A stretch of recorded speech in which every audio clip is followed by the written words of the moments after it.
Buenos días con todos. En esta oportunidad les saluda Carlos Alejandro Benítez Salas, miembro del Centro de Estudios en Derecho Tributario de la Universidad de San Martín de Porres, o mejor conocido como CEDETRI USMP. Agradecemos a cada uno de ustedes por participar en la tercera sesión del segundo seminario en Derecho Tributario denominado Aspectos Básicos del Código Tributario, el mismo que está siendo transmitido en estos mismos momentos en nuestra página oficial de Facebook, que hoy 27 de agosto, en esta oportunidad se desarrollará el tema Facultades y limitaciones de la Administración Tributaria, para lo cual contamos con la participación del doctor Lorrio Moreno de la Cruz, quien en el plano académico es egresado por la Universidad de San Martín de Porres, cuenta con una maestría en Derecho Empresarial por la Universidad de Lima y con un diplomado en Tributación por la Pontificia Universidad Católica del Perú. Se desempeña como profesor y conferencista en seminarios, cursos de pregrado y posgrado de diversas facultades de Derecho en el país. En el plano netamente profesional, se ha desempeñado como jefe del área de Derecho Administrativo y Tributario de Gaceta Jurídica. Ha sido subgerente de cobranza coactiva y representante legal en procesos judiciales y procedimientos administrativos del Servicio de Administración Tributaria de Lima, SAT de Lima, así como asesor y secretario relator del Tribunal Fiscal. Finalmente, al día de hoy, se desempeña como socio del área tributaria del estudio Susunaga, Cereto y Segarra Abogados, enfocándose en la defensa y procedimientos tributarios en el sector privado. Una vez expuesta su hoja de vida, quisiera comentarle a los participantes que el presente seminario, al finalizar la ponencia del doctor Moreno de la Cruz, se les seleccionarán las preguntas que ustedes consignen en los comentarios, a efectos de que éstas sean absueltas. Por tanto, las preguntas deberán hacerse como máximo hasta media hora después de iniciada la participación. Es importante resaltar que para acceder a la certificación emitida por la universidad, se requiere de la asistencia a las sesiones del presente evento, por lo que a mitad de la ponencia estará disponible el link del formulario de asistencia en los comentarios de la transmisión. Sin más preámbulo, doy pase al doctor Lorrio Moreno de la Cruz a fin de que pueda iniciar su ponencia. Adelante, doctor. Muchas gracias, Carlos. Realmente muchas gracias a todos los miembros de CEDETRI. Saben que considero mucho y valoro mucho este tipo de invitaciones y el esfuerzo que ustedes hacen, digamos, de estar activos en estos trabajos académicos, ¿no? Con su presidenta Juanita Becerril, con Gonzalo, con Camila, con Carlos y con todos los demás miembros del CEDETRI, mi agradecimiento. Y un especial agradecimiento a Carol Hueto, que finalmente es la que yo voy a transmitir lo que hemos preparado juntos en esta exposición, que también es miembro del CEDETRI. Bueno, vamos ahora a tocar para lo cual nos han convocado. Es las facultades de la Administración Tributaria. Por favor, me confirman si es que se ve la diapositiva.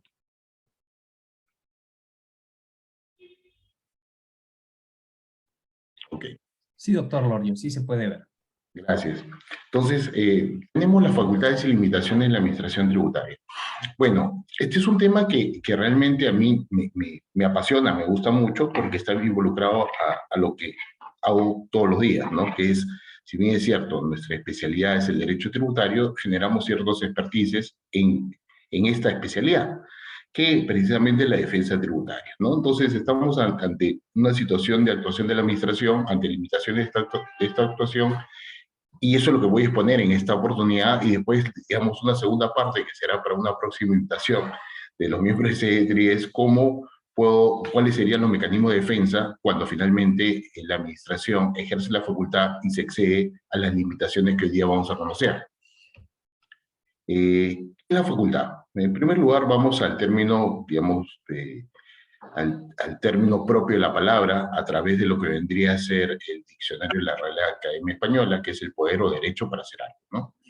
Después de saber qué cosa es una facultad, poder o derecho a hacer algo, pasamos a definir qué cosa es el ámbito de la facultad tributaria, ¿no? ¿Qué se entiende por facultad de la administración tributaria?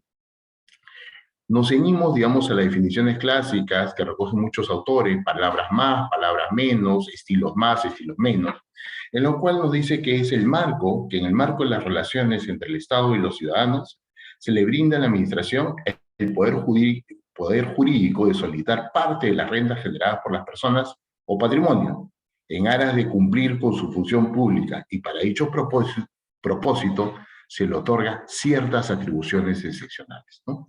Entonces, se le da una encomienda a la administración tributaria de poder, el Estado le da una encomienda, le dice, tú te vas a encargar de gestionar, administrar y cobrar las obligaciones tributarias. Pero imagínense que le diera, digamos, ese encargo, esa encargatura, esa encomienda, pero no lo revistiera de atribuciones.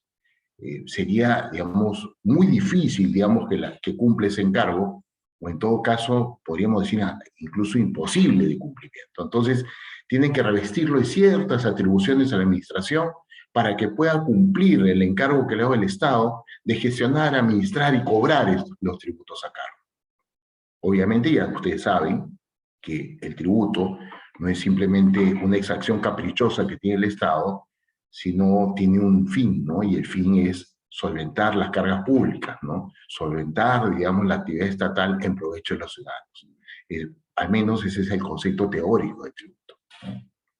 El concepto teórico de la finalidad del tributo.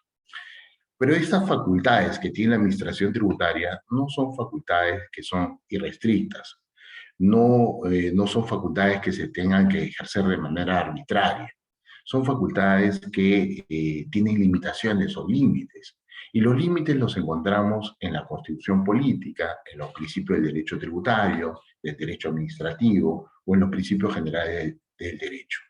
También encontramos estos límites, obviamente, en lo que diga la ley, las condiciones que establezca la ley, y cuando menciono la ley, hablo de la ley en sentido formal, ley del Congreso, o material, todo el pliego normativo que puede existir, digamos, en nuestro ordenamiento, ¿no? Entonces, tenemos una facultad que le dan a la administración para que pueda cumplir su encargo, pero esas facultades o atribuciones que le dan a la administración tienen límites, no se puede ejercer de forma libérrima y mucho menos arbitraria.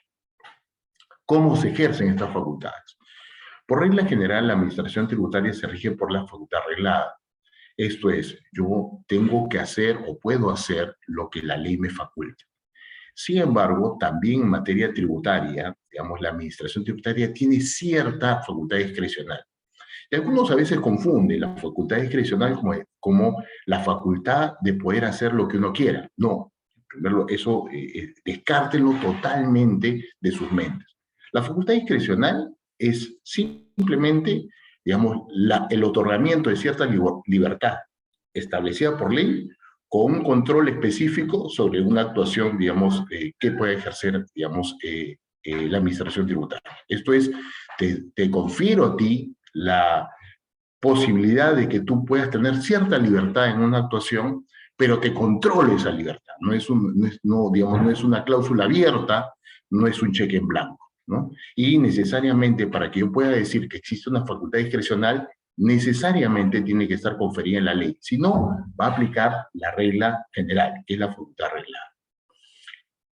En gran resumen, sobre este último punto, a diferencia de los privados que pueden actuar, digamos, con absoluta libertad en la medida que no incumplan un mandato legal, la administración tributaria tiene que actuar por regla general conforme al mandato legal que le dispensa ciertas atribuciones o ciertas actuaciones, ¿no? Por excepción, la ley le faculta cierta libertad en su actuación, pero es una libertad controlada, que tendría que ser, digamos, específicamente regulada.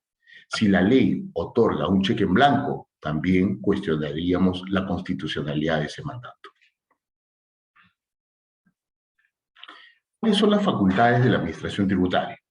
Las facultades de administración tributaria son 5, ¿no? La facultad de fiscalización y verificación, la facultad de determinación, la facultad de recaudación, la facultad resolutora, ¿no? O resultoria, y la facultad sancionadora.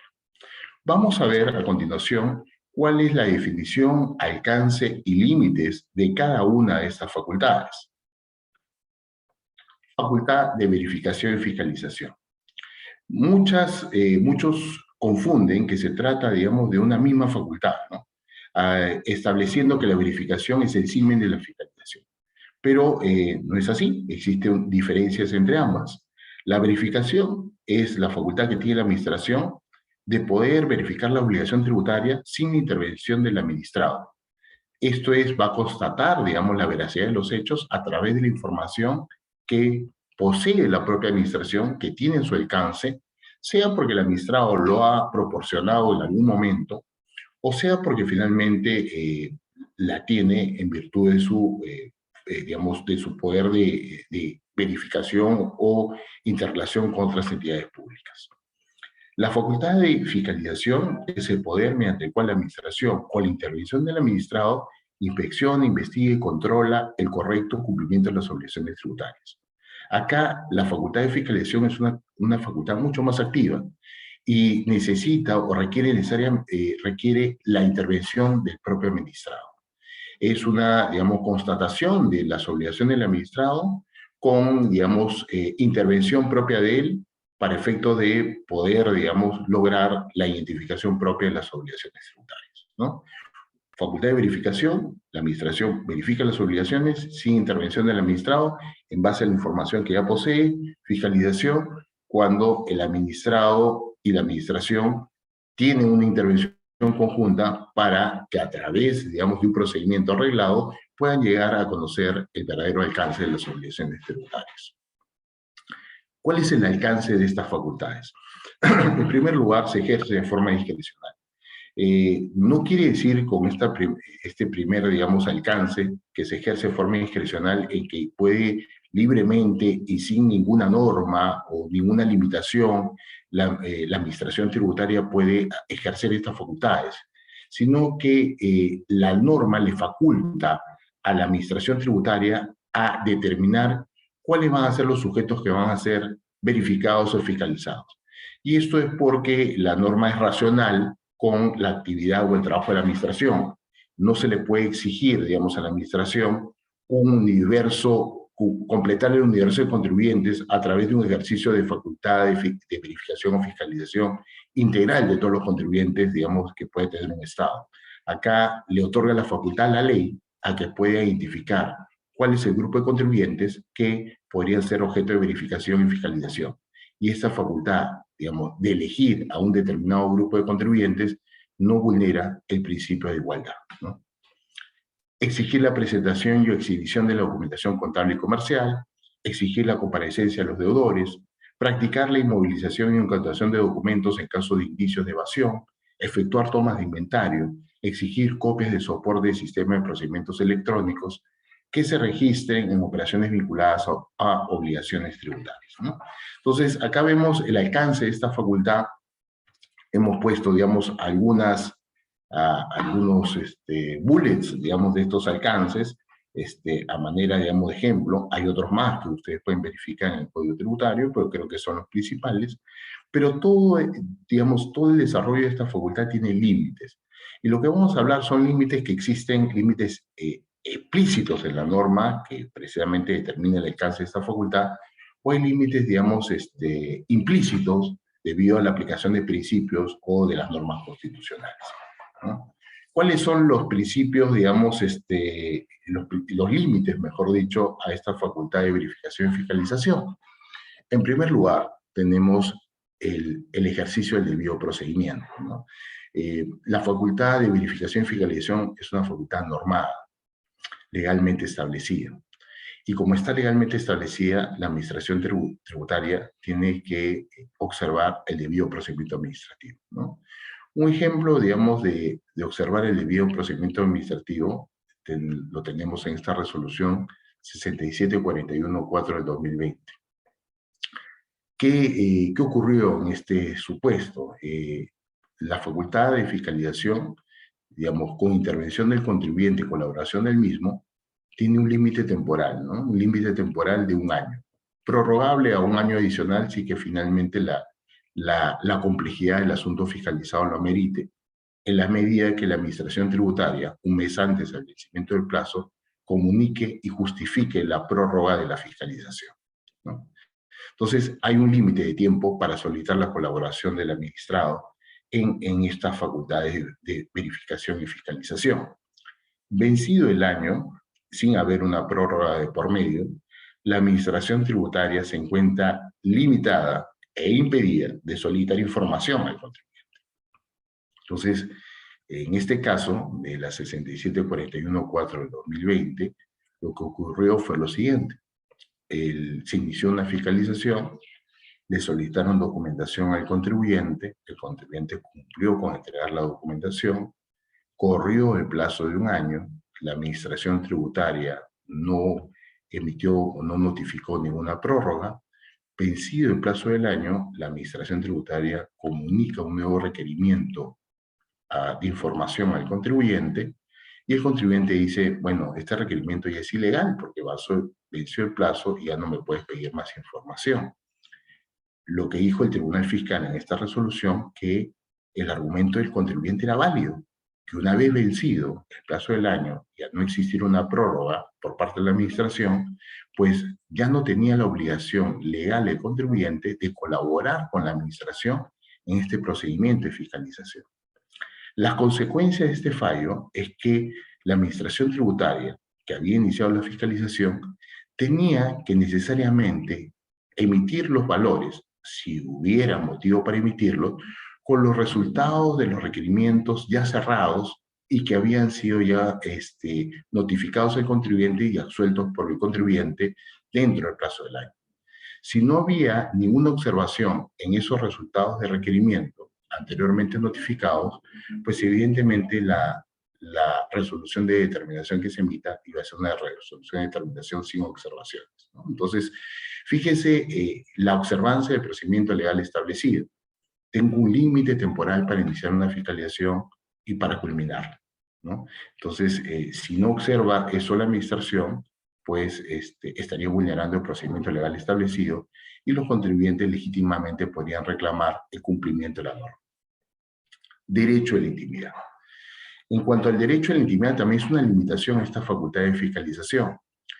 Por principio, la fiscalización o la fiscalización en este caso, que es con requerimiento del contribuyente y colaboración del contribuyente, tiene que enfocarse única y exclusivamente a los asuntos vinculados a la determinación de la obligación tributaria relacionada a la fiscalización iniciada, ¿no? Si la fiscalización se inicia por el impuesto a la renta del 2020, lo que me tenga que preguntar la administración tendría que estar vinculado a las obligaciones tributarias relacionadas al periodo de tributo fiscalizado. No me podría preguntar ni más ni menos. Un asunto relacionado a una fiscalización, a un ejercicio anterior, no podría ser materia, digamos, de pregunta, materia de requerimiento en esta fiscalización, si es que la administración no justifica el relacionamiento entre el ejercicio, entre la documentación vinculada a un ejercicio distinto al fiscalizado y el ejercicio fiscalizado, ¿no? En este caso, digamos, de esta sentencia del Tribunal Constitucional, el requerimiento de fiscalización abordaba preguntas no de carácter, digamos, que no estaban relacionadas directamente con el periodo o el tributo fiscalizado, sino preguntas que ya resultaban impertinentes para, digamos, el procedimiento de fiscalización. Como lo era, están verificando, digamos, la acreditación de unos pasajes aéreos y le preguntan al contribuyente, quiero que me digas quién te acompañó en este viaje. Entonces, al momento en el cual se plasma esa pregunta, el contribuyente considera que hay una vulneración a su derecho de intimidad y el Tribunal Constitucional consideró que efectivamente era un exceso de la administración. Derecho a la no autoincriminación. La sentencia del Tribunal Constitucional 3021-2013 tiene, digamos, define el concepto de autoincriminación, que no es otro que a nadie se le puede obligar a confesarse su culpable o a declarar contra sí mismo, ¿no? O sea, yo no me puedo autoincriminar, ¿no? Entonces, eso es una limitación también que tiene la facultad de la administración, porque es un derecho del contribuyente a no autoincriminarse. ¿En qué supuesto se puede ocurrir, digamos, esta vulneración al principio? Recuerdo de un caso en el cual se estaban verificando operaciones no reales y le preguntan al contribuyente, cuál es el soporte documentario de este informe de sus abogados consultores tributarios, ¿no? Él dice, oye, acá tienes una factura, y esta factura dice que es por servicios de asesoría tributaria relacionadas al análisis de contingencias tributarias. Justamente era el análisis de las contingencias del ejercicio fiscalizado. Imagínense una factura que diga revisión por parte de los abogados tributaristas de las contingencias tributarias del año 2020 y el ejercicio fiscalizado sea el 2020.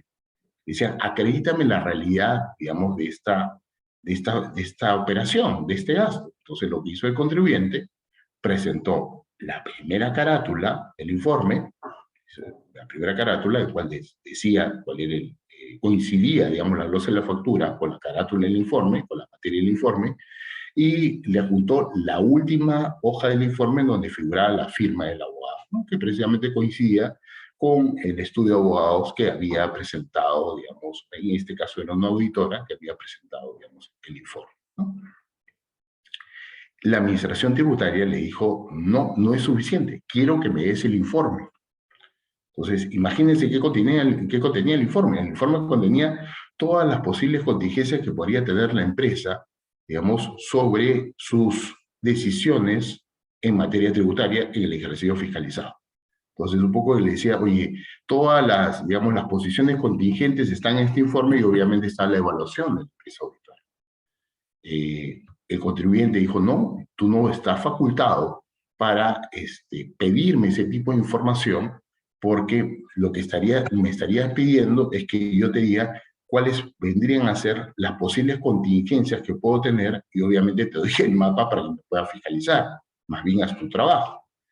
Le repararon ese gasto por operaciones no reales, porque no estaba sustentado debidamente, llegó al Tribunal Fiscal y el Tribunal Fiscal lamentablemente también confirmó el reparo, pero no atendió, ni tampoco fue un elemento también tan puntual en la defensa, que era el derecho a la no autoincriminación. O sea, no me puedes pedir que finalmente yo te diga en qué posiciones existe dudas en cuanto a la aplicación de la norma tributaria, si es que yo soy el sujeto fiscalizado, ¿no? Llevando el principio de autoincriminación digamos, a la esfera, digamos, del derecho tributario.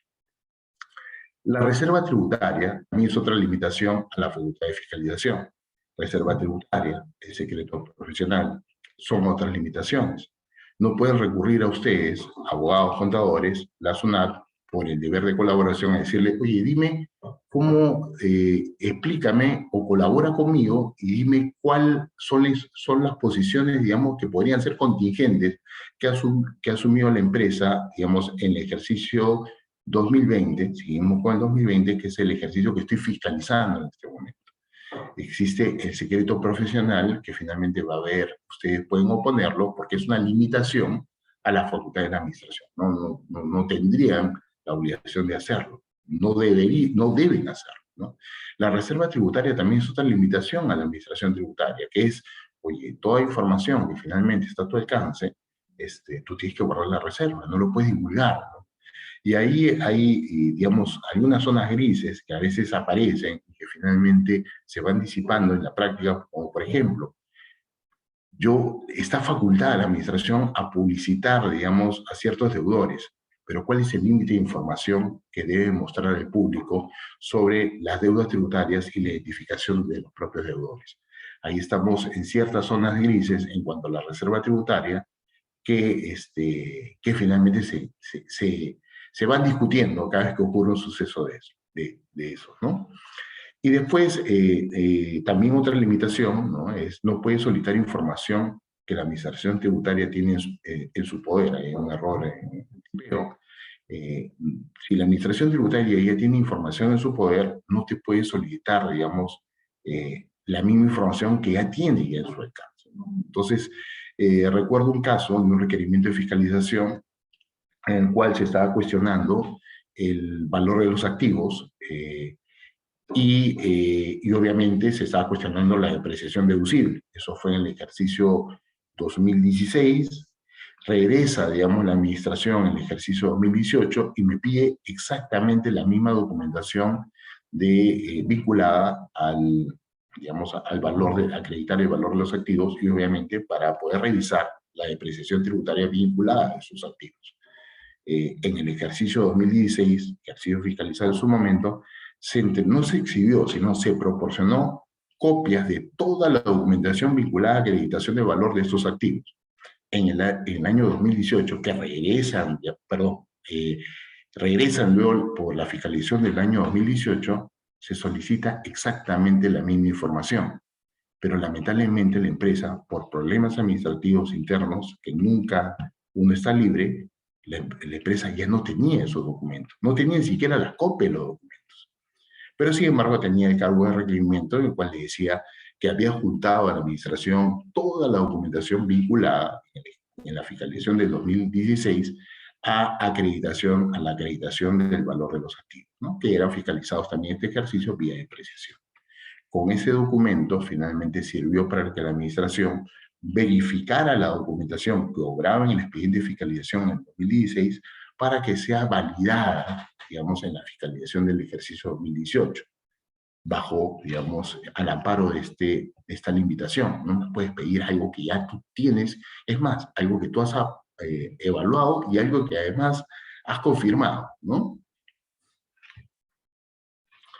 Facultad de determinación. Definición. Es el poder por el cual la administración tributaria identifica que se efectúa un hecho grabado, determina el sujeto y la obligación tributaria, ¿no? O sea, identifica la obligación, identifica el hecho grabado.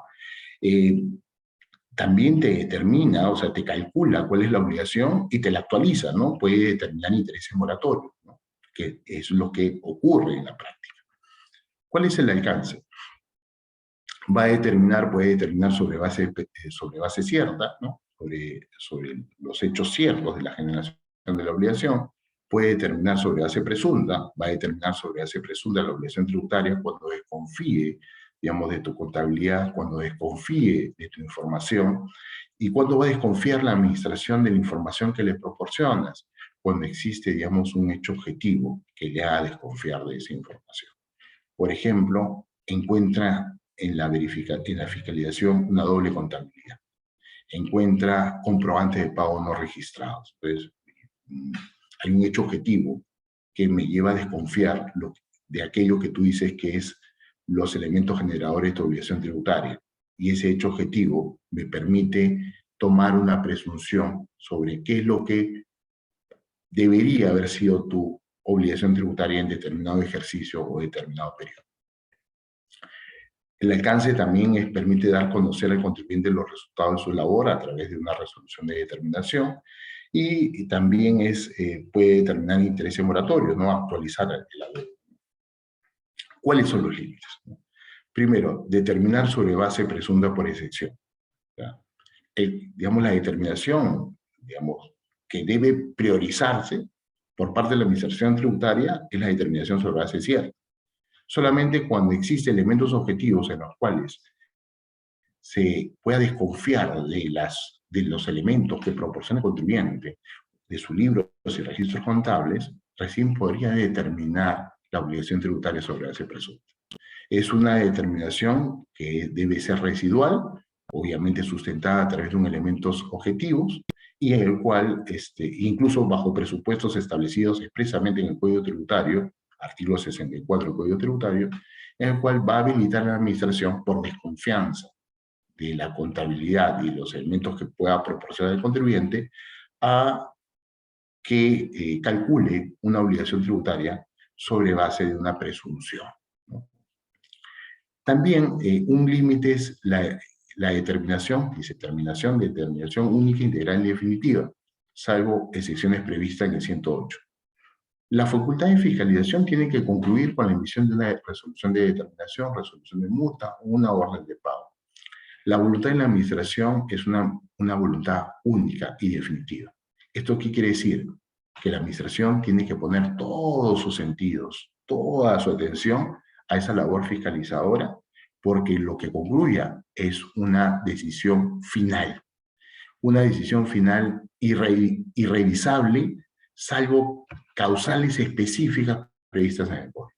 Entonces, ¿qué quiere decir con esto? Que si la administración se equivocó al momento de verificar, pues no va a poder modificar el acto de determinación, salvo que existan situaciones específicas previstas en el Código Tributario, en las cuales les podrían habilitar la modificación de la resolución de determinación o resolución de multa ya emitidas y notificadas.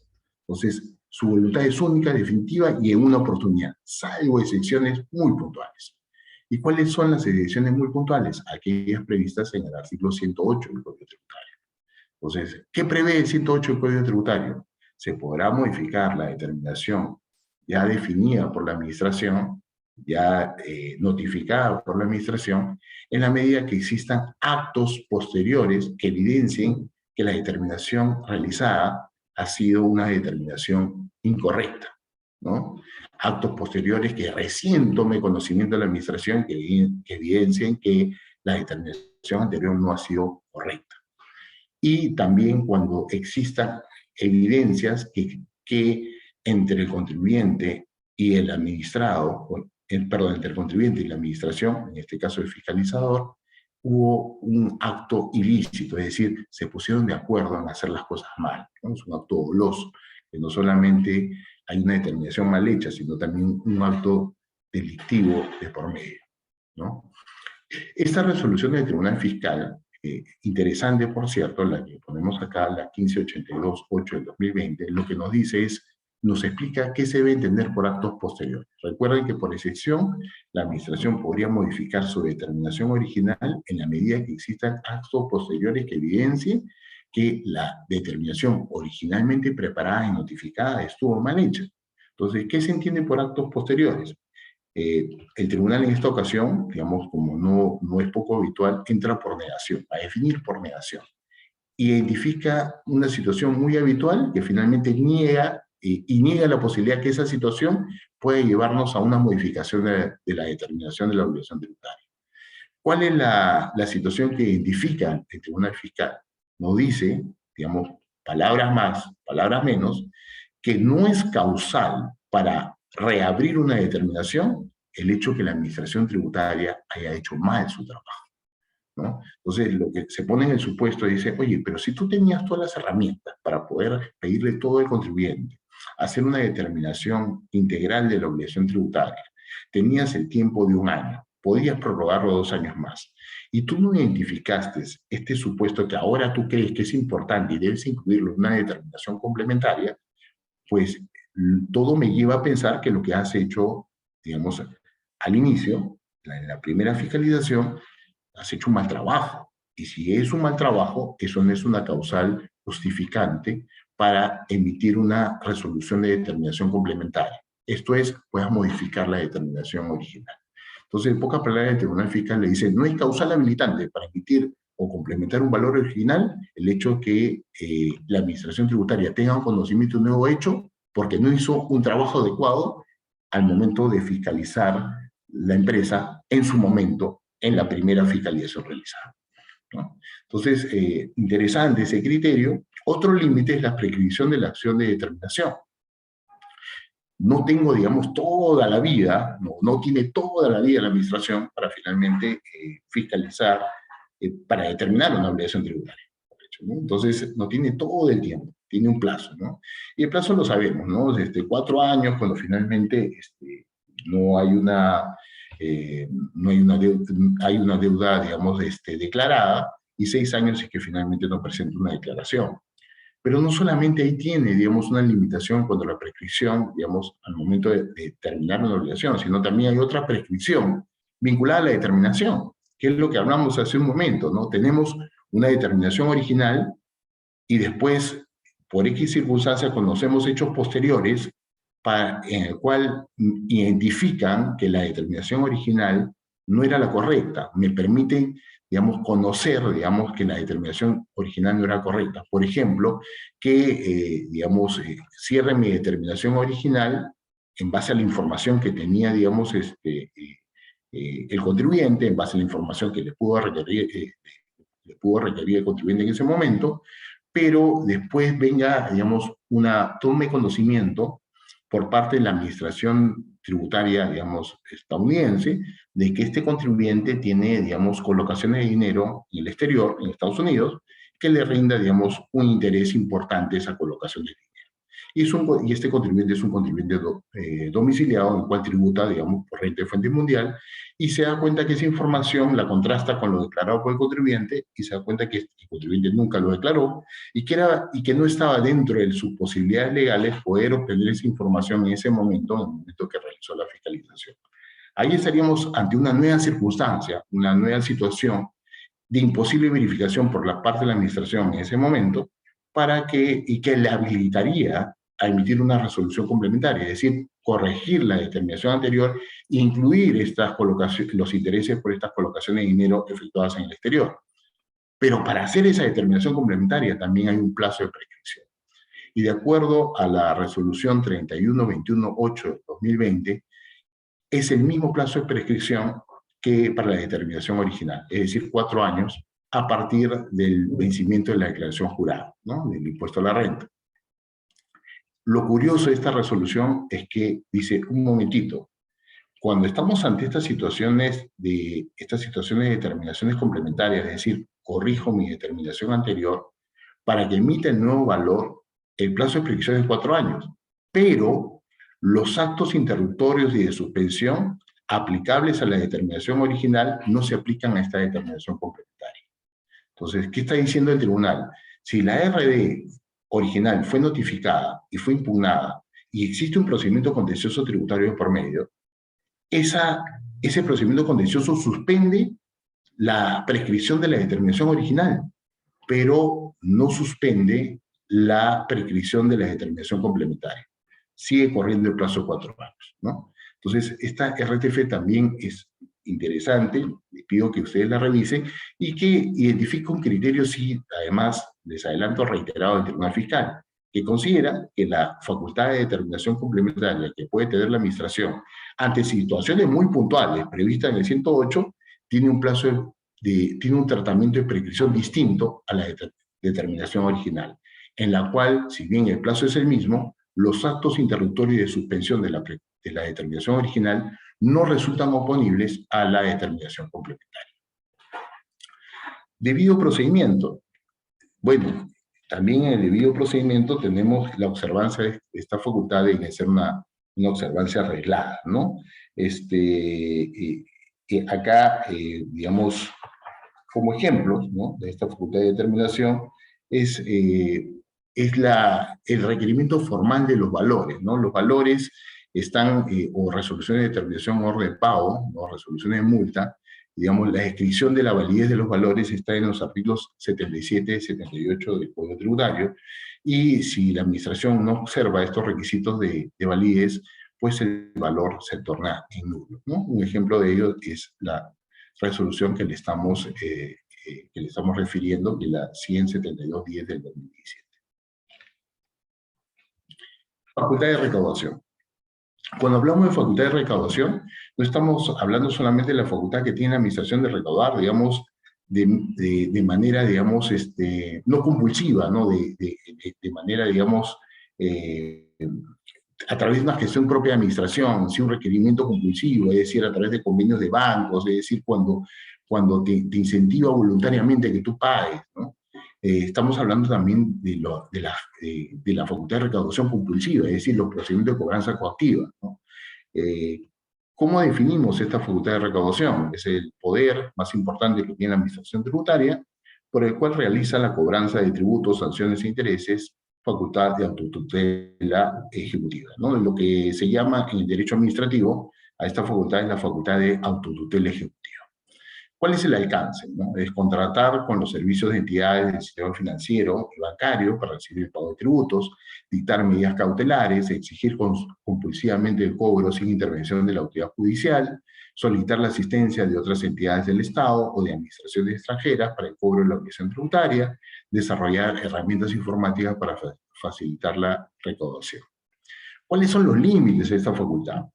Por ejemplo, medidas cautelares, ¿no? Medidas cautelares previas, nos referimos a este primer punto, son aquellas en las cuales se pueden dictar y tiene la posibilidad de hacerlo la administración antes que la deuda sea exigible coactivamente o antes que se encuentre la deuda dentro de un procedimiento de cobranza coactiva. Y esta posibilidad o esta facultad se le otorga a la administración tributaria en la medida de que pueda verificar que la cobranza podría ser infructuosa si es que finalmente se tarda, si es que tarda su actuación, ¿no? Entonces, y también da un plazo, ¿no? Un plazo de un año. Si no, esta medida cautelar previa es caduca. ¿Cuáles son las limitaciones a esta facultad? Es precisamente que haber una motivación. La medida cautelar no puede ser quiero hacerlo porque creo yo que el contribuyente finalmente puede eludir la acción de cobranza. Tiene que haber un elemento objetivo, digamos, de esta apreciación de la administración, sea, digamos, un elemento de hecho que no esté previsto en la norma, o sea, digamos, los supuestos preestablecidos en la ley para considerar que se presume que existe, digamos, que la cobranza podría ser infructuosa si es que se da de determinados presupuestos establecidos, digamos, en la regulación de estas medidas cautelares previas, ¿no? La caducidad también es una caducidad, digamos, en el cual se tendría que levantar necesariamente la medida cautelar si es que transcurrido el plazo legal para que éste esté vigente, la administración no consolida un procedimiento de cobranza coactiva y no encausa esta medida cautelar previa dentro de una medida cautelar regular dentro del procedimiento de cobranza. Deuda legalmente exigible. Es otra limitación. No puede iniciar una cobranza coactiva sobre una deuda que no sea exigible coactivamente, ¿no? Ojo, exigible coactivamente, no que la obligación sea exigible, ¿no? Que es, digamos, son dos conceptos distintos que entiendo que ustedes lo saben diferenciar bien, ¿no? Obligación exigible cuando se vence el plazo, digamos, para que yo presente mi declaración jurada y la administración está habilitada para poderme exigir la deuda tributaria. Deuda exigible coactivamente es aquella deuda que ya pasó el plazo legal para impugnarla o tiene ciertas condiciones propias de la deuda establecidas en el 115 del Código Tributario, en el cual habilitaría a la administración ya a iniciar un procedimiento, digamos, compulsivo de cobranza, ¿no? Cuando estamos ante una deuda exigible coactivamente, es cuando la administración puede, a través de un procedimiento de cobranza coactiva, dictar medidas cautelares precisamente para poder capturar el adeudo y hacer efectivo el cobro. Pero cuando analizamos cuando una deuda es exigible, encontramos algunos supuestos en los cuales no están claramente establecidos en la norma. Tomemos uno, que justamente es la RTF 2829 de queja del 2019, que es cuando la cobranza, cuando una deuda tiene que no será exigible coactivamente cuando se trate de una orden de pago reclamada dentro del plazo de la ley, pero que se evidencie que la cobranza podría ser improcedente. Eso es lo que nos dice el código, ¿no? Evidencia que la cobranza podría ser improcedente. Entonces, la pregunta del millón es ¿cuándo estamos ante una cobranza que debería ser improcedente? Revisamos el código de arriba abajo y no vamos a encontrar una definición de cuándo una cobranza es improcedente. Quien nos da esa respuesta es el Tribunal Fiscal a través de diversas jurisprudencias. Y nos dice que una deuda podría devenir improcedente vinculada a una orden de pago girada cuando, por ejemplo, se acredita la duplicidad de giro por parte de la administración, se reclama la prescripción de la deuda tributaria, cuando existen elementos que soporten que efectivamente el deudor al cual se imputa esta orden de pago es inafecto de la obligación, es exonerado, ¿no? O cuando, por ejemplo, exista una declaración rectificatoria sobre el mismo tributo que ya ha surtido efectos y que finalmente reduzca la deuda contenida en la orden de pago o simplemente no contenga en su totalidad o en su integridad, ¿no? Entonces, cuando una cobranza en una orden de pago es improcedente, de acuerdo al criterio del Tribunal Fiscal, entre otros, cuando sale de prescripción, cuando sale de inafectación, cuando sale una exoneración, cuando existe una declaración jurada rectificatoria que haya surtido efectos que disminuya la obligación tributaria, ¿no? O cuando se acredite la duplicidad de giro. Otro límite es la prescripción, ¿no? Y la prescripción vinculada, digamos, a la acción de cobro, ya no a la acción de determinación. Entonces ya está en cobranza. ¿Cómo puedo yo reclamar la prescripción una vez que ya me iniciaron un procedimiento de cobranza coactiva? Sí. La prescripción la puedo alegar en cualquier etapa del procedimiento, sea el procedimiento contencioso, antes incluso el contencioso, incluso en el procedimiento de cobranza coactiva. Cuando ya está en cobranza coactiva, sí la exigencia, ya estableció jurisprudencialmente, y está la RTF, la 226 de queja de 2016, la exigencia es que formalmente primero se solicite la prescripción ante el ejecutor coactivo, y obviamente se acredite la prescripción de la obligación que es objeto de cobro. Ante una respuesta negativa del ejecutor coactivo o ante la no respuesta del ejecutor coactivo, recién se podría recurrir en queja ante el Tribunal Fiscal para reclamar la conclusión del proceso, porque la deuda objeto de cobranza ha sido prescrita. Pero lo que te establece esta RTF que mencionamos es el procedimiento, cómo tiene que uno solicitar, digamos, la conclusión de un procedimiento de cobranza coactiva vía el alegato de prescripción. Primero siempre tengo que recurrir al ejecutor, y después, ante la respuesta negativa o la inacción del ejecutor, recién puedo ir en queja ante el Tribunal Fiscal. Si yo directamente voy en queja ante el Tribunal Fiscal lo que me va a declarar es improcedente la queja interpuesta. Razonabilidad de las medidas cautelares. También es una limitación a la facultad de recaudación, y ahí tenemos un caso de una sentencia del Tribunal Constitucional, la 5-2010. Esta sentencia lo que dijo fue algo muy simple, y utilizó el principio de razonabilidad. Dice, tú no puedes, digamos, disparar todas las medidas cautelares, por decirlo así, ser un poquito más claro, digamos, de forma, digamos, sin tener ningún criterio, sino simplemente tratando de capturar todos los fondos que pudieran haber en las cuentas que pudiera tener el contribuyente. Porque eso puede generar un gran perjuicio al contribuyente, y no es razonable que tengas esta forma de actuar.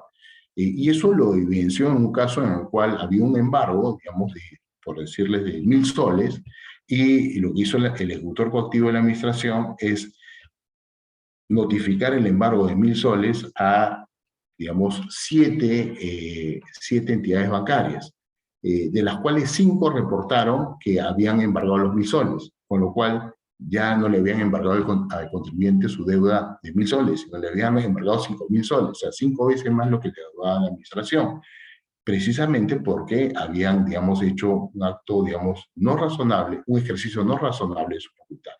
Y consideró, digamos, el Tribunal Constitucional que era algo que no estaba, digamos, que primero tendría que ir por los bancos más grandes, tendría que hacer una actuación mucho más razonada, porque esta facultad generaba un perjuicio al contribuyente si que se ejercía de esa manera.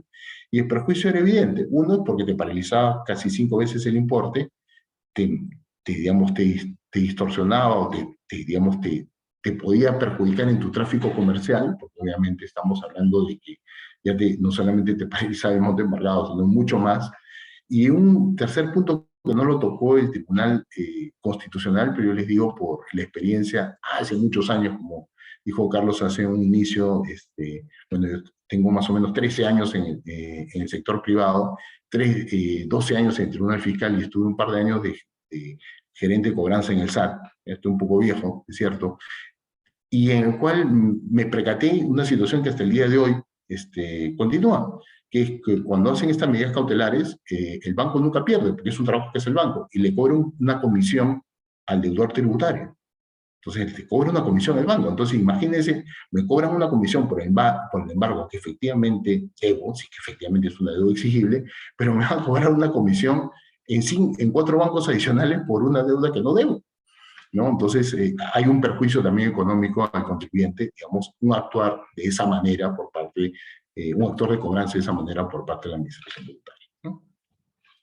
Facultad resolutoria, ¿no? Definición. La administración conoce en primer momento las solicitudes e impugnaciones que se realicen contra los pronunciamientos. Además, constituye una vía previa para acudir al Poder Judicial, lo que se llama en derecho administrativo la facultad de autotutela declarativa. El alcance: puede actuar medios probatorios, puede aplicar la facultad de reexamen, puede aceptar el desistimiento efectuado por el deudor, exigir el pago de la deuda tributaria en casos específicos para aceptar la reclamación, ejecutar la carta de fianza, en caso de Tribunal Fiscal confirme, revoque, en parte, o cuando no se pueda renovar la garantía, emitir jurisprudencia de observancia obligatoria, ¿no? Este es todo el menú, digamos, que tiene, digamos, un menú reducido, lo hemos puesto a reforma reducida, pero es mucho más amplio la facultad resolutoria que tiene la administración, prevista en el Código Tributario. Disculpan que corra, pero ya me está ganando un poco el tiempo. Quiero concluir con la facultad sancionadora, pero esta facultad resolutoria tiene límites también. El primer límite es la reformatio imperius, es decir, el pronunciamiento que pueda tener el Tribunal Fiscal o la SUNAT no puede llevarnos a un empeoramiento de la situación del contribuyente en cuanto a multas se trate. Es decir, si finalmente la Administración Tributaria, al momento de acotar, determinó una multa de 100, y como consecuencia del ejercicio de la facultad de revisión que puede realizar la Administración Tributaria o el propio Tribunal Fiscal, se llega a una mayor obligación tributaria y como consecuencia una mayor sanción, lo que no podría hacer la Administración Tributaria es aumentar, digamos, el valor de la multa, ¿no? Es decir, por ejemplo, ¿no? Realmente en el cálculo de reparo, no hablo cálculo de intereses, no, el cálculo de reparo al momento de sumar y restar digamos, los comprobantes de pago, por decirles algo mucho más simple, hubo un error y no era 100 el reparo, sino era 120. Como las multas están asociadas al tributo omitido, la multa, al menos la de 178 numeral 1, la multa se va a incrementar. Lo que nos dice acá esta RTF es que el ejercicio de la facultad de reexamen, el ejercicio legal de la facultad de reexamen, que te lleve un incremento en la sanción de multa, no podría ser aplicado por el principio de reformatio imperius. O sea, yo reclamo y cuando reclamo no me puede ir peor de mi situación inicial, ¿no? Interesante la resolución, ahí seguramente vamos a compartirlo con las diapositivas a todos los que estén en este momento presentes. Y también otra limitación en el ejercicio de la facultad de reexamen. La facultad de reexamen, visto por la jurisprudencia del Tribunal Fiscal, no voy a hablar sobre la jurisprudencia judicial que tiene otra visión distinta de la facultad de reexamen, considera, digamos, que la facultad de reexamen es una facultad que tiene la administración, pero es una facultad también limitada.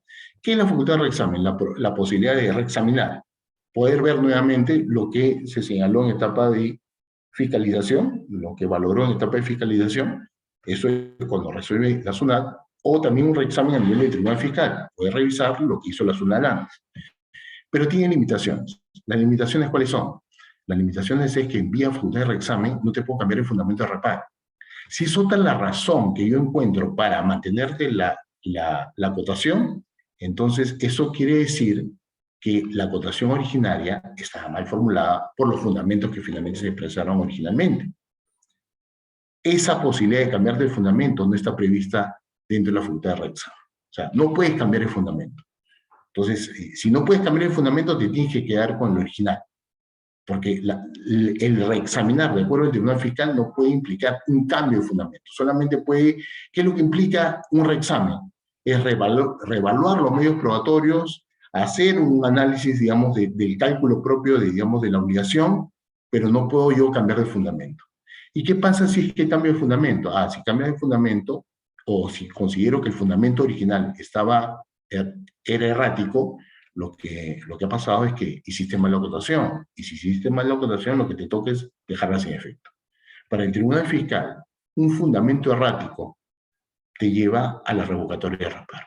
Porque vía facultad de reexamen no puedes cambiar el fundamento.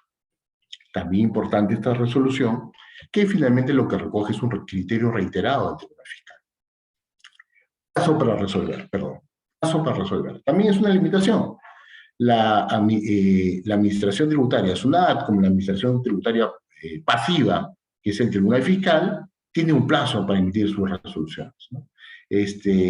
Y este plazo finalmente tiene un efecto legal, ¿no? El primer efecto es si es que estamos ante una situación en la cual me excedo el plazo, ya no se me actualiza la deuda con el interés moratorio, sino se me va a actualizar la deuda a través del IPC, ¿no?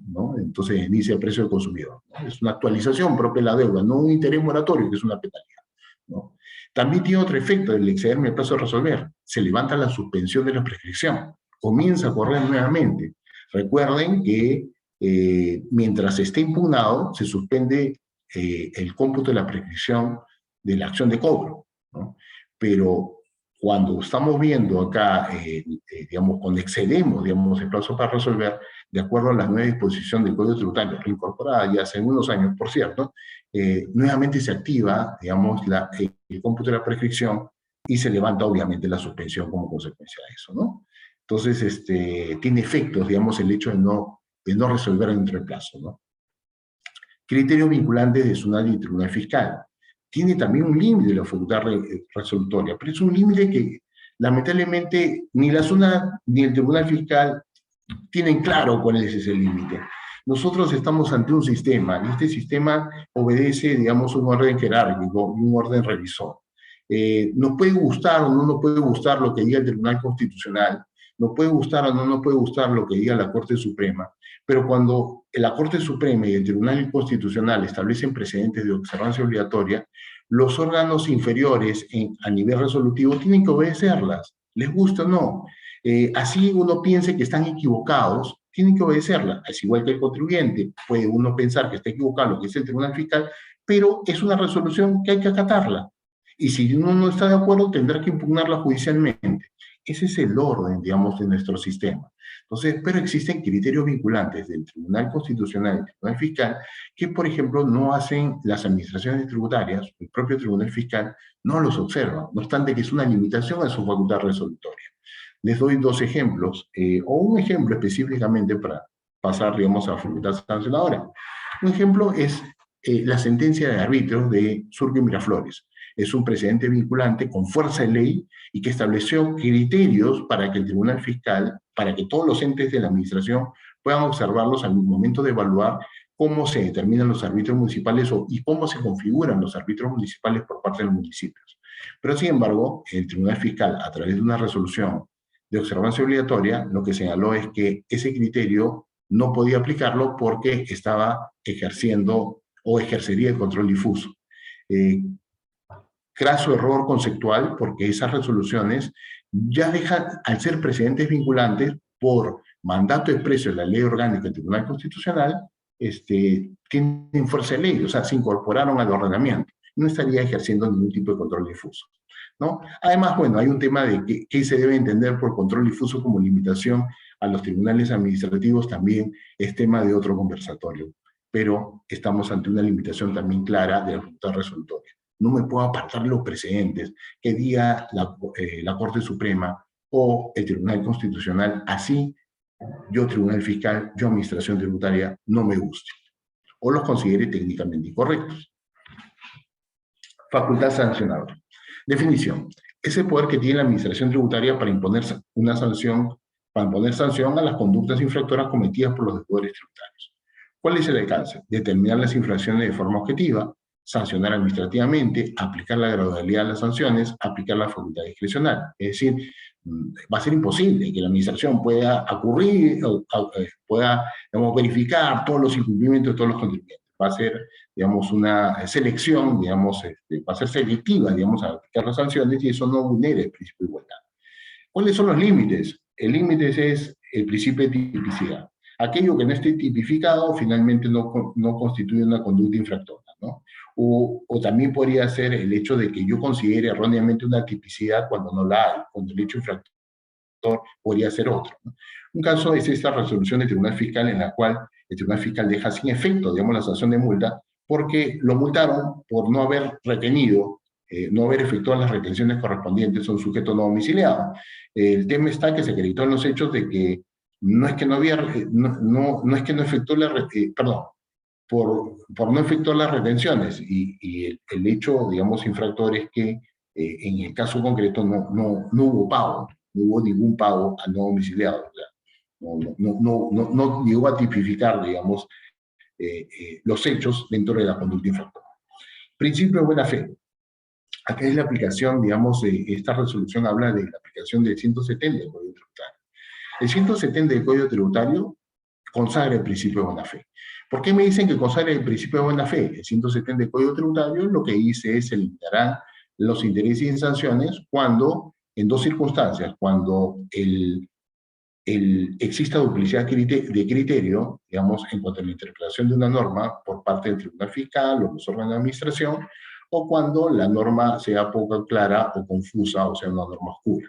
En esas circunstancias se eliminará, digamos, los intereses y sanciones que pudieran haberse generado mientras estuvo vigente la interpretación confusa o mientras duró la duplicidad de criterio. ¿Qué cosa es el 170? Es una consagración al principio de buena fe. yo actúo conforme a lo que me diga la administración y a los pronunciamientos de la administración. La administración cambia de criterio y ya no es mi culpa. Yo actúo conforme al ordenamiento. El ordenamiento es oscuro y ya no es mi culpa, ¿no? Yo actúo de buena fe. Yo actúo conforme a la norma. La norma es oscura, que me permite dos caminos, eso no es mi culpa. Yo actúo bajo el principio de buena fe. La administración tributaria tiene dualidad de criterio porque ellos mismos no aplican bien la norma, no interpretan bien la norma, yo actúo de buena fe. No se me puede atribuir intereses y sanciones. Cóbrenme la deuda, pero no me cobren intereses moratorios ni sanciones por haber declarado de una forma o pagado de una forma distinta. No bis in idem es, no me pueden sancionar dos veces por un mismo hecho, ¿no? Esta es otra limitación a la facultad sancionadora. Una limitación que ahora está, digamos, que tampoco le entiende bien la administración, y tenemos ahora un caso claro de no bis in idem, ¿no? Por ejemplo, a partir del año 2017 se cambia la tipificación del 178 del Código Tributario. Entonces, ahora el 178 del Código Tributario se configura en la medida que la declaración de cifras y datos falsos implique un no pago de un tributo.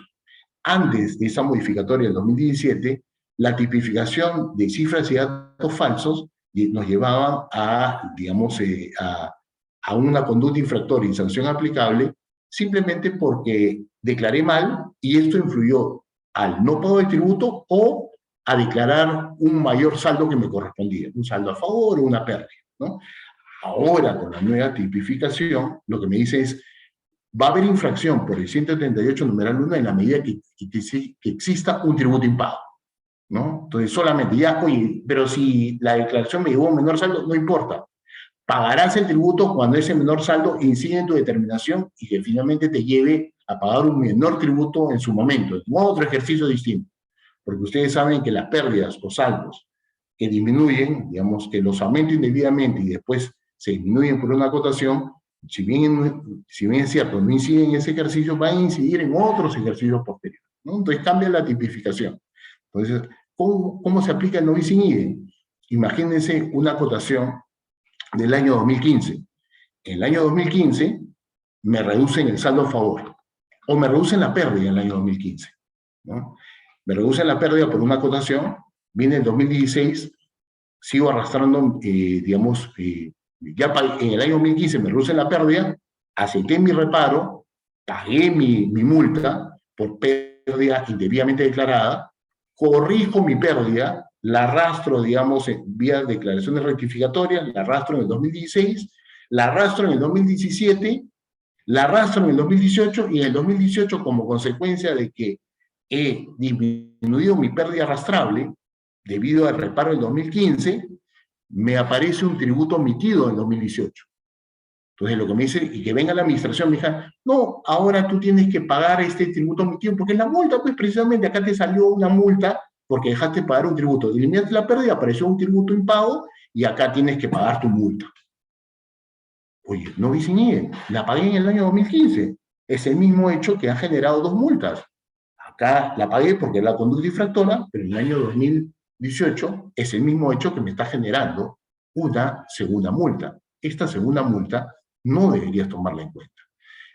Claro ejemplo, no bis in idem, pero no tan claro por la administración porque hay ese problema, ¿no? Por el cambio de tipificación. Retroactividad benigna. En retroactividad benigna también es una limitación a la facultad de la administración, o sea, y es una limitación porque que se complica porque el Tribunal Fiscal y el Poder Judicial entienden de diferente manera cuál es el principio de retroactividad benigna aplicable a la determinación de las obligaciones tributarias, porque el Tribunal Fiscal lo que dice es no hay retroactividad benigna en materia tributaria, no hay en ningún caso. En cambio, la Corte Suprema lee correctamente el 168 del Código Tributario, le dio porque estaba en el tribunal, y esa interpretación del Tribunal Fiscal es una interpretación que viene de tantos años que nos digan que no hay retroactividad, que yo estoy seguro que muchos de los vocales hoy día les cuesta, digamos, cambiar el criterio, pero piensan distinto, ¿no? Que ahora la Corte Suprema corrige la posición del tribunal y dice, oye, no es que no haya retroactividad, lo que dice el 168 del Código Tributario es que no se aplica la retroactividad de una sanción más benévola, de una tipificación más benévola o una sanción más benévola, en la medida que cuando entre en vigencia esa norma más benévola, ya te hayan impuesto la multa. Pero si no te han impuesto nada, aplica la retroactividad y tu administración no debería sancionarlo, ¿no? Entonces, lo que está diciendo la Corte Suprema, a diferencia del Tribunal Fiscal, es, Tribunal Fiscal, no es que no exista retroactividad benigna en materia tributaria. Lo que existe es una limitación a esa aplicación benévola de la norma. ¿Cuál es la limitación? Si la norma benévola sale en el día 1 y no hay multa aplicable, no han sancionado al contribuyente, la administración tributaria no puede sancionarlo. Pero si la norma benévola sale o se emite, se publica y entra en vigencia cuando ya hay una multa impuesta, ahí no se aplica. No se aplica la norma benévola. Y eso es lo que dice el 168 del Código Tributario, si ustedes lo revisan saliendo de esta reunión. Finalmente, conclusiones. Las facultades de la administración resultan necesarias. Caso contrario, resultaría muy difícil controlar y recaudar las obligaciones tributarias. Las facultades de la administración no pueden ni son irrestrictas, encuentran límites en la Constitución, leyes y principios. Ante una actuación en exceso de la administración tributaria, el contribuyente puede hacer valer su derecho a través de diversas vías administrativas y judiciales. Que será materia en la próxima ocasión que me invite Cedri, gustoso les explicaré cuáles son las medidas que uno puede ejercer para efecto de evitar este tipo de arbitrariedades y que se presenten. Por lo demás, muchas gracias y hasta una próxima ocasión y presto a sus preguntas.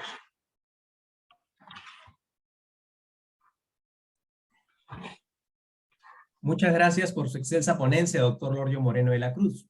A continuación, siguiendo con el programa del seminario, procederemos con la ronda de preguntas. Pregunta 1. Respecto a la facultad de fiscalización, ¿considera usted que el plazo de 1 año para llevar a cabo una fiscalización definitiva debería modificarse? Toda vez que actualmente mucha de la información del contribuyente obra en poder de la administración tributaria. Yo creo que es un plazo hasta el momento razonable, ¿no? No es que toda la información obra por parte de la administración tributaria, y si fuera así, creo que el mecanismo que puede tener la administración es la fiscalización electrónica, ¿no? Pero por el momento sí creo que es un plazo razonable para una fiscalización definitiva que tiene como consecuencia que lo opinado por la administración sea inamovible, que eso es que creo que tendrían que, digamos, considerar. O sea, una vez que se cierra esa fiscalización, es una fiscalización que finalmente esa determinación no tendría por qué ser objeto, digamos, de revisión por parte de la administración, ¿no? Ahora, lo que sí debería haber es, digamos, una suerte digamos, de darle un efecto, digamos, para años siguientes, ¿no? O sea, no es que venga por lo mismo. Una vez que ya tienes una fiscalización y hay los conceptos revisados y tienes un resultado de requerimiento, una opinión del fiscalizador, ese resultado de requerimiento te debería servir para que no sea materia, digamos, de una nueva revisión en el futuro. Eso evitaría, digamos, duplicidad de criterios entre los mismos fiscalizadores y también evitaría una recarga administrativa para la propia empresa, que tiene que nuevamente hacerse el trabajo, digamos que no es poco, de recopilar información, entregar información sobre un concepto que fue revisado con anterioridad. De repente eso sí se podría modificar, ¿no? Muchas gracias, doctor Loryo. Pregunta 2. ¿Existe un caso en el que la SUNAT no estableció un procedimiento para solicitar la devolución de la retención en exceso por rentas de quinta categoría de un trabajador en los casos en que ya cesó la relación laboral con su empleador y se haya solicitado con posterioridad al plazo establecido para la regularización del impuesto a la renta del ejercicio solicitado? ¿Qué correspondería que hiciera la SUNAT? ¿Considera que es un derecho del contribuyente solicitar dichas devoluciones dentro del plazo de prescripción? ¿Qué principios considera que se vulnerarían ante esta situación en la que la SUNAT no ha previsto un procedimiento mediante alguna resolución, pese a que la ley del impuesto a la renta y su reglamento le exige hacerlo? Sí, pero lo que pasa es que, a ver, la pregunta es, ¿quién promueve el procedimiento? ¿El contribuyente o la administración? Estos son procedimientos que lo promueve el contribuyente. Si promueve el contribuyente, para el contribuyente no es una limitación que finalmente no esté normado. Más bien tengo libertad de forma. Entonces, y a veces es lo que confunde. O sea, si yo estoy ante a la exigencia de un derecho del contribuyente y no hay la posibilidad, digamos, no se estableció un procedimiento legal establecido, no es que exista una limitación a mi derecho, sino es, digamos, yo puedo ejercerlo a través de cualquier vía. No necesito un procedimiento normado. Entonces, eso es lo que creo, ¿no? Y a veces la administración confunde, digamos, el hecho de que si no hay un procedimiento normado, no te puedo dar trámite a tu pedido. No, la limitación es para ti, no para mí. Tú tienes la obligación de responderme. Yo puedo hacer todo aquello que la ley no me impide o no me ordene lo contrario. Y si yo tengo un derecho que finalmente estoy reclamando y no se estableció un procedimiento, tengo libertad de acción, yo como contribuyente.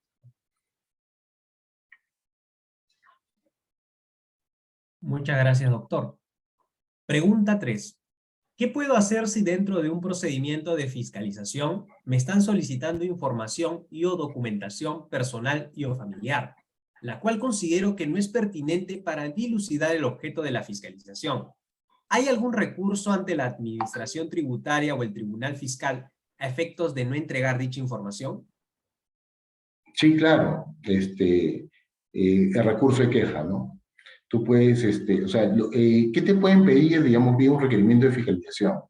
Te pueden pedir toda información vinculada a tu verificación de obligaciones tributarias, ¿no? Todo aquello. Entonces, si tú consideras que que hay información que no está relacionada con tus obligaciones tributarias, pues tú puedes ir en vía de queja.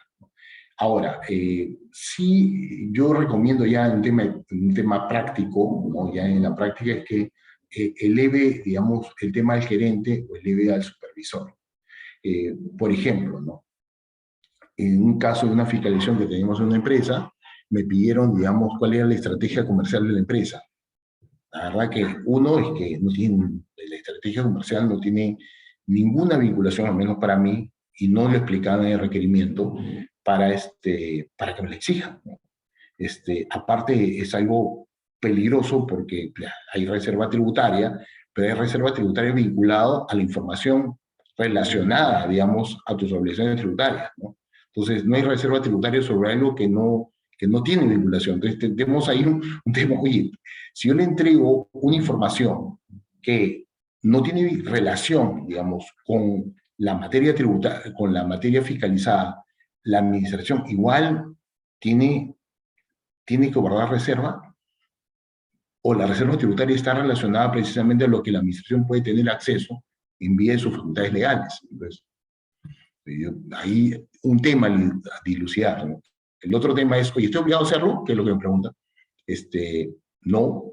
¿Cómo puedo hacerlo? Vía queja, pero antes de eso me voy donde el supervisor, que pasó en mi caso, ¿no? Me pidieron estrategia comercial, digo, oye, dime, ¿cuál es la vinculación? Tú explícame cuál es la vinculación, porque también tu actuación no puede ser arbitraria. Dime, ¿en qué te va a ayudar para fiscalizarme la estrategia comercial de la empresa? Y te la doy. Entonces, explícame. No me pude explicar, y lo que pasó me dice el señor, doctor, omite esa parte. Me pueden mandar aunque sea un correíto, porque no quiero que incumplir, ¿no? No hay problema, le envío un correíto. Esa parte no va a estar. Y efectivamente presenté lo que quería presentar. Pero ya fue, digamos, estamos ante un ejercicio de manejo de la fiscalización. Pero si me dices un elemento, digamos, un instrumento legal que podía haberlo utilizado, si es que finalmente dice, no, preséntalo igual, yo no tengo por qué contestarle, me voy vía de queja. Y vía queja va a tener que el tribunal pedirle a la administración, le va a pedir, le dice, oye, dime, ¿la estrategia comercial en qué te ayuda en tu fiscalización? Y ahí tendrá que justificar la SUNAT. Si no tiene ninguna justificación, lo que va a hacer el tribunal es declarar fundada la queja y decirme a mí, sabes, una cosa no la presente, ¿no?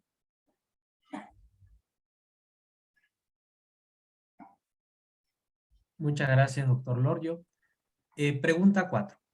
¿Considera usted que el Tribunal Fiscal se encuentra facultado para llevar a cabo la facultad de reexamen prevista en el artículo 127 del Código Tributario?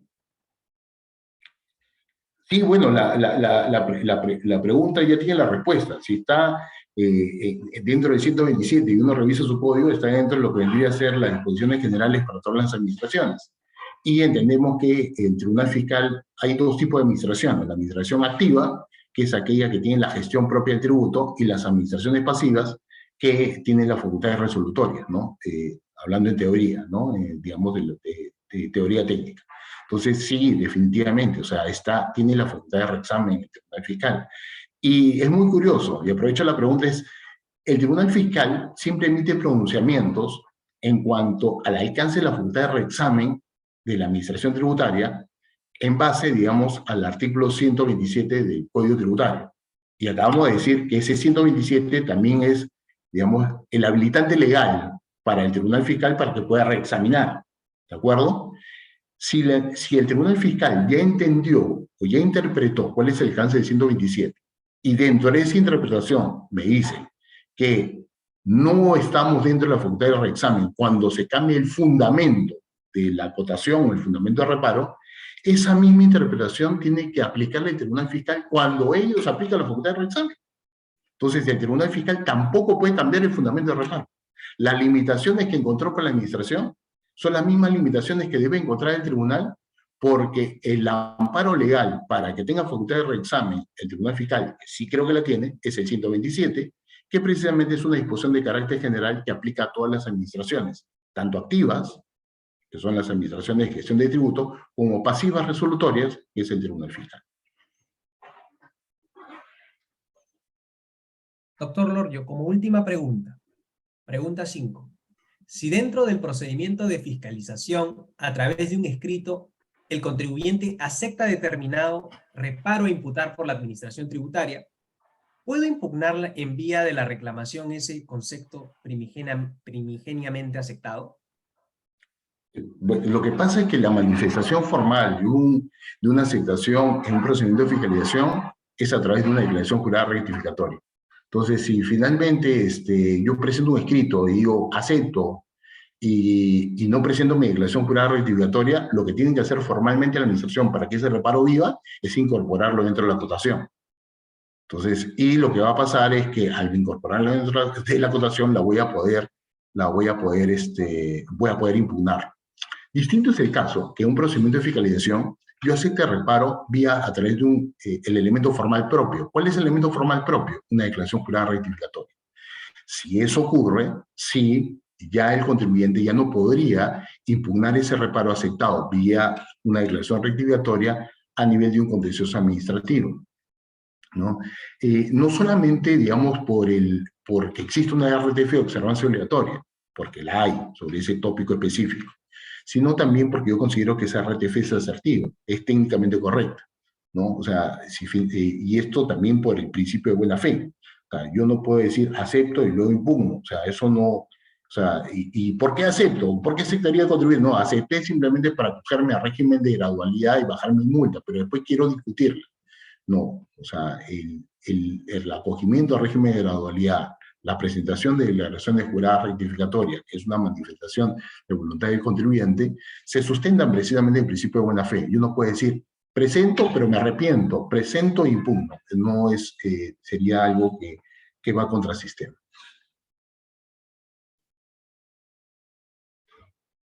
Doctor Loryo, muchas gracias por absolver cada una de las preguntas planteadas por el público.